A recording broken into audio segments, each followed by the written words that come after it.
Makakasuhan po ba ang pagmumura at pagbibintang?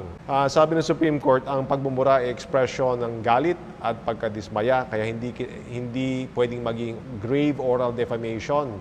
Pero hindi ibig sabihin na hindi maaari itong slight oral defamation. So mag-ingat din. At sinasabi ng Safe Spaces Act na ang pagmumura ay bawal.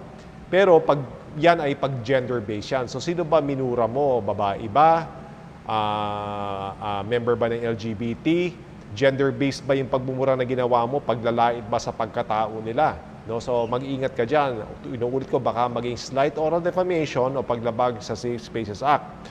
Pero yung pagbibintang, yung pagpaparatang ng krimen, sarado, yan ang definition ng libel. Yung imputation of a crime ay isang pagpaparatang o imputation of a wrongdoing. Mapanirang puri yan. So pag sinabi mo ng pasalita yan, slander yan. Pagpasulat, libel, o pag ginawa mo